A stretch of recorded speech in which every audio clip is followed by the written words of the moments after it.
இன்னைக்கு நம்ம கிளாஸ் 10 ஸ்பர்ஷ் புக்கில் காவிய கண்டில் கொடுத்துருக்கிற கவிதா மனுஷ்யதா தான் பார்க்க போகிறோம். மனுஷ்யதா அப்படின்னா ஹியூமனிட்டி அப்படின்னு நம்ம எல்லாருக்கும் தெரியும்.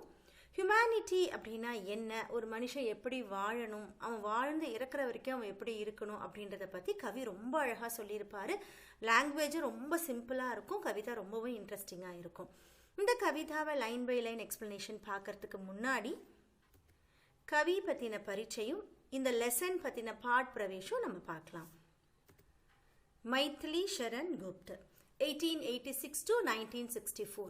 1886 में झांसी के करीब चिरगांव में जन्मे मैथिली शरण गुप्त अपने जीवन काल में ही राष्ट्र कवि के रूप में विख्यात हुए. 1886ல ஜான்சிக்கு பக்கத்தில் இருக்கிற ஒரு சிர்காவ் அப்படின்ற ஒரு இடத்துல, அது வந்து ஒரு டவுனோட பேர், அந்த டவுனில் பிறந்தவர் தான் மைதிலி ஷரண் குப்தஜி. அவருடைய ஜீவன் கால், அவருடைய லைஃப்லேயே வந்து பார்த்தீங்கன்னா ராஷ்டிர கவி, அதாவது அவருடைய வாழ்நாள்லேயே வந்து ஒரு நேஷ்னல் சிங்கர், நேஷ்னல் போயட் அப்படின்ற ஒரு பேரை எடுத்திருக்காரு. விக்யாத் அப்படின்னு வந்து அவர் ஒரு நோட்டட் பர்சனாக இருந்திருக்காரு. இன்கி शिक्षा दीक्षा घर पर ही हुई. அவருடைய எஜுகேஷன் பார்த்தீங்கன்னா வீட்லேயே நடந்திருக்கு.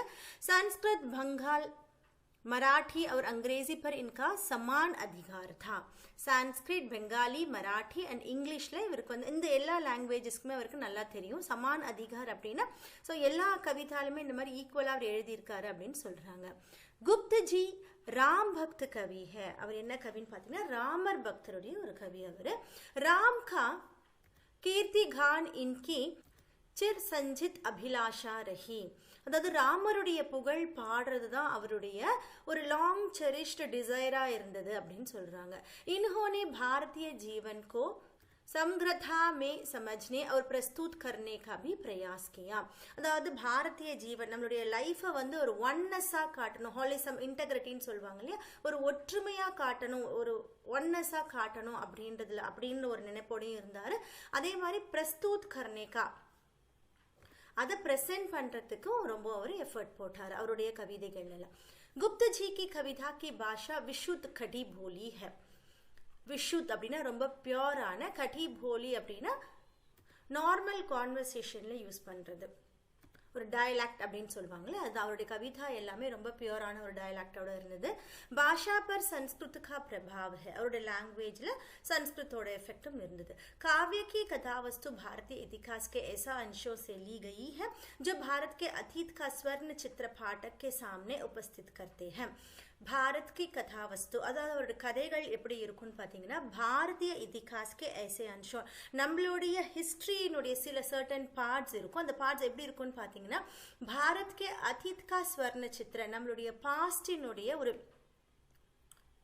ஸ்வர்ண சித்திரன்னு சொல்கிறாங்க, ஒரு அழகான பிக்சர் தான் வந்து அவர் ப்ரெசென்ட் பண்ணியிருப்பார். நம்ம பாஸ்ட் எப்படி இருந்தது, நம்மளோட ட்ரெடிஷன் எப்படி, நம்ம மக்கள் எப்படி இருந்தாங்க அப்படின்றத வந்து ப்ரெசென்ட் பண்ணியிருப்பார். குப்தஜி கி பிரமுக கிருத்தியாயே, அவருடைய மாஸ்டர் பீஸ், அதோட ரைட்டிங்ஸ் என்னன்னு பார்த்தீங்கன்னா சாகேத், யஷாதரா, ஜெயத்ரத், வத். ஸோ இது மூணுமே அவருடைய மாஸ்டர் பீசஸ். குப்தஜி கே பிதா சேட் ராம்சரண் தாஸ் பி கவி தே. அவருடைய அப்பாவும் ஒரு கவியாக இருந்திருக்காரு. அவர் இன்கே சோட்டே பாயி சியாராம் சரண் குப்த் பி பிரசித்த கவி ஹுயே. அதே மாதிரி அவருடைய தம்பியும் சியாராம் சரண் குப்தும் ஒரு ஃபேமஸான கவி. இப்போ பாட் பிரவேஷ் பார்க்கலாம். அதாவது நம்ம கவிதா எதை பற்றினது அப்படின்றத பார்க்கலாம். प्रकृति के अन्य प्राणियों की तुलना में मनुष्य में चेतना शक्ति की प्रबलता होती ही है.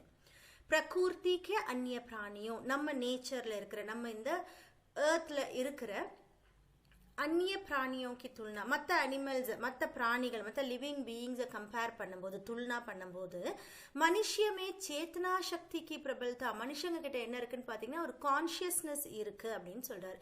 कि प्रबलता होती ही है, वह अपने ही नहीं औरों के हिताहित का भी ख्याल रखने में, औरों के लिए भी कुछ कर सकने में समर्थ होता है. மற்ற மனுஷங்கள், மற்ற பிராணிகள் நம்ம கம்பேர் பண்ணும்போது மனுஷங்களுக்கு என்ன இருக்குன்னு பார்த்தீங்கன்னா अपने ही नहीं, அவங்களுக்கு மட்டும் இல்லாமல் औरों की हिताहित, மற்றவங்களுடைய ஒரு வெல்ஃபேருக்காகவும் கவலைப்படுற மாதிரியான ஒரு விஷயம் மனுஷங்க கிட்ட இருக்கு. औरों के लिए भी कुछ कर सकने में समर्थ होते हैं. समर्थ इज एबल. மற்றவங்களுக்கும் சிலது பண்றதுக்கான ஒரு எபிலிட்டி மனுஷங்க கிட்ட தான் இருக்கு. பசு சராகாக மே ஜாத்தே ஹை.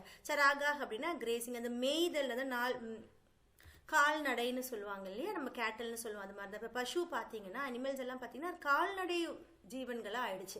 அப்பனே ஆப் ஹிஸ்ஸோं का चर आते हैं. ஸோ தன்னைத்தானே அதுங்களுக்கு கிடைக்கிறத சாப்பிட்டு அதுங்க வாழ்ற மாதிரியான ஒரு உயிரினங்கள் மாதிரி பசு ஆயிடுச்சு. पर मनुष्य ऐसा नहीं करता. ஆனா மனுஷங்க அந்த மாதிரி பண்றது இல்ல. वह जो कमाता है, जो भी कुछ उत्पादित करता है, वह औरों के लिए भी करता है, औरों के सहयोग से करता है.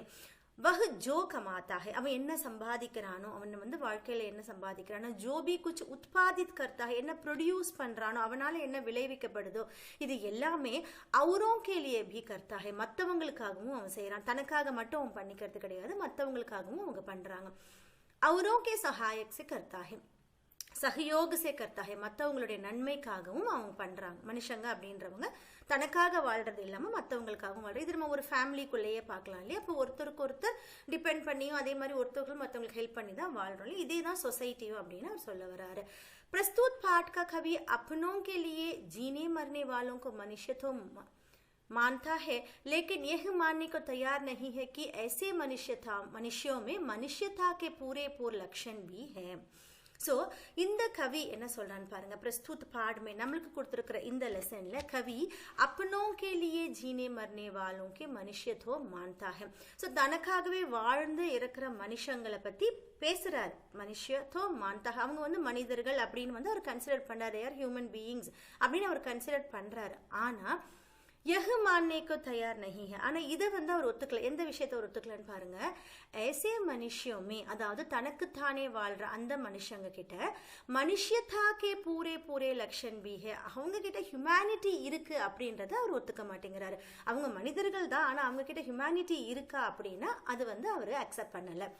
वह तो उन मनुष्यों को ही महान मानेगा जिनमें अपने और अपने के हित चिंतन से कहीं पहले और सर्वोपरि दूसरों का हित चिंतन हो.